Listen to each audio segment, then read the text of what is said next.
sauge fleuri. Alors vivait sans crédit ni richesse, une fée humble et seule, car il est des rangs parmi ces dames, s'il vous plaît, comme chez nous, des vilaines à duchesses. Bien qu'elle n'eût ni renom ni pouvoir, et qu'elle fût pauvre en sa confrérie, pauvre jusqu'au besoin, sauge fleuri, tel est son nom, était charmante à voir. Au bord d'un lac tout fleuri de jonquilles, elle habitait le tronc d'un saule creux, et ne quittait son réduit ténébreux, puisque ne font les perles leurs coquilles. Mais un beau jour que, chassant par le bois, avec sa meute un superbe équipage, le fils du roi menait à grand tapage, du bois au lac indiqueur aux abois, pour voir les chiens et la belle poursuite, et les pourpoints brillants des cavaliers. Elle quitta son arbre, et des halliers voyaient passer le prince avec sa suite. Le fils du roi, qui saluait déjà, car c'est la fée à prince à c'est l'usage. En voyant mieux un si charmant visage, s'arrêta court et la dévisagea. Sauge, sans plus se cacher dans les branches, en le voyant si beau de son côté, le regardait devant elle arrêté, droit dans les yeux de ses prunelles franches.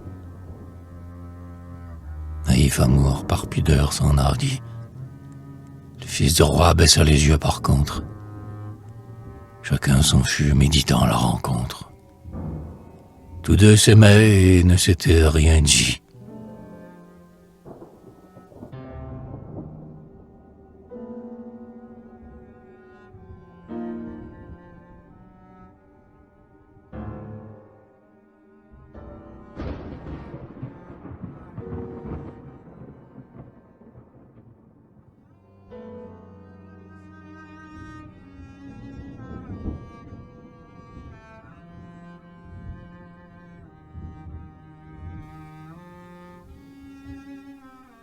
Or, tout se sait.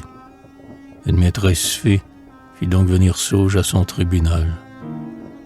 Vêtue ainsi que l'oiseau cardinal, la vieille était d'aspic ébouriffé. Elle était vieille, et par cela j'entends que de jeunesse elle était ennemie. On le va voir. Je veux, Sauge, mamie, te corriger. S'il en est encore temps, lui dit la vieille aigrement. Sans mon zèle, vous nous l'alliez donné belle à ravir, et par ma foi, vous nous alliez servir un joli plat d'amour, mademoiselle. Passe un beau cire et sans plus de façon, voilà mes gens m'auraient face à face. Pardieu, plutôt que la chose se fasse, je ferai pendre ici, dit beau garçon. Se disant parut si méchante qu'elle eût fait peur même au roi très chrétien, par sa beauté, sa grâce et son maintien. Sauge fleurie était pourtant touchante. Mais rien ne fait contre elle ni pouvoir. Il faudra bien que ton beau bec réponde, car, sans chanter, il n'est poule qui ponde.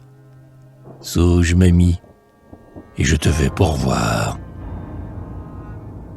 Je vous dirai, sans tarder davantage, si votre cœur s'intéresse à son sort, qu'aimer un homme était un cas de mort pour Sauge. L'esprit n'ayant chair en partage. Ce que prouva la vieille en un latin qui dépassait l'intellect en puissance et distingua des cas de quintessence à dérouter Sauge et la bécotin.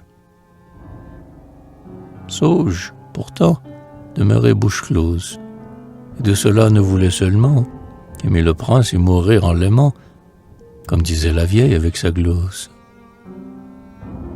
Sans moi déjà vous avez pu songer qu'en cette affaire ayant la loi formelle et des aveux, notre juge femelle condamna Sauge, et sans rien ménager.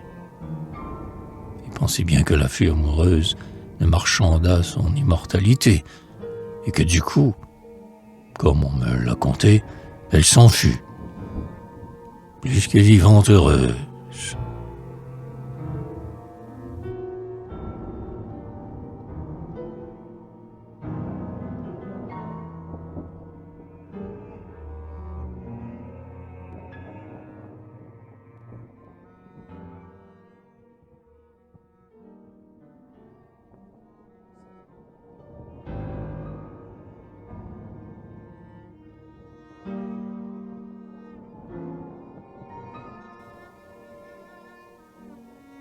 Or, nul pouvoir ne pouvait s'opposer. Malgré l'arrêt de notre vieille enrage, au libre emploi de son gentil courage, non plus qu'au choix de son premier baiser. Sauge, à pied donc comme en pèlerinage, alla trouver le prince en son château, et tout le long de la route un manteau, rude et grossier, cacha son personnage. Elle arriva par la pluie et le vent, sur elle ayant laissé crever la nuit. Et si d'abord fut des gens méconnus, ne surprit point le prince en arrivant. « Mon cœur, dit-il, vous attendait, princesse. Du bois au lac, je vous cherchais, ma fleur, et fatigué du cri de ma douleur, l'onde le ciel, n'ayant repos ni cesse. » Et ce disant, il se prit à baiser à deux genoux sa main mignonne et fine, et puis voulut sur l'heure à la dauphine présenter Sauge avant de l'épouser. Il lui fit faire un peu de belle flamme pour la sécher d'abord. Tant de beauté, de naturel et de simplicité en cet état le touchait jusqu'à l'âme. Il fit venir perles, saphirs, rubis, bijoux montés et beaux luttes de Vérone. Il fit de même apporter la couronne et préparer des merveilleux habits.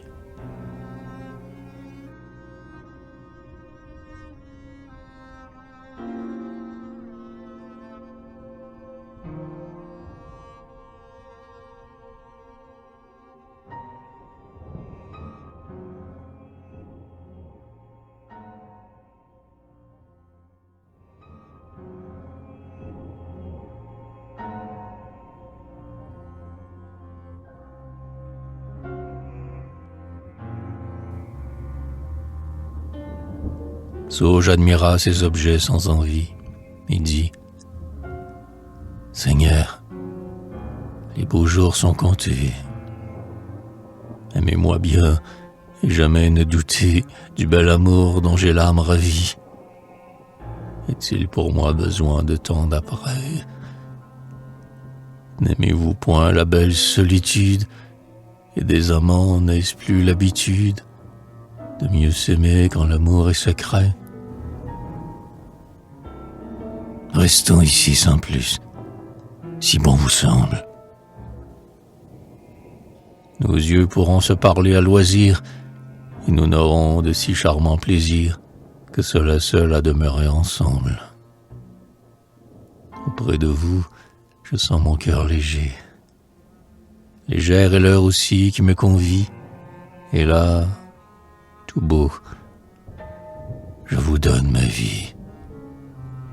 Prenez-la donc, mais sans m'interroger.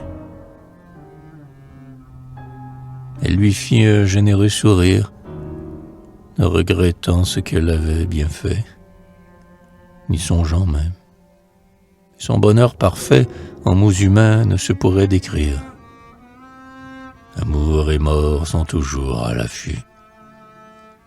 Ne croyez pas que celle que je pleure fut épargnée. Elle sécha sur l'heure comme une fleur de sauge qu'elle fut. Je compte peu ainsi qu'une femme m'aime jusqu'à mourir. Ceci montre, pourtant, que pour aimer, ne fût-ce qu'un instant, l'on brave tout, madame, et la mort même.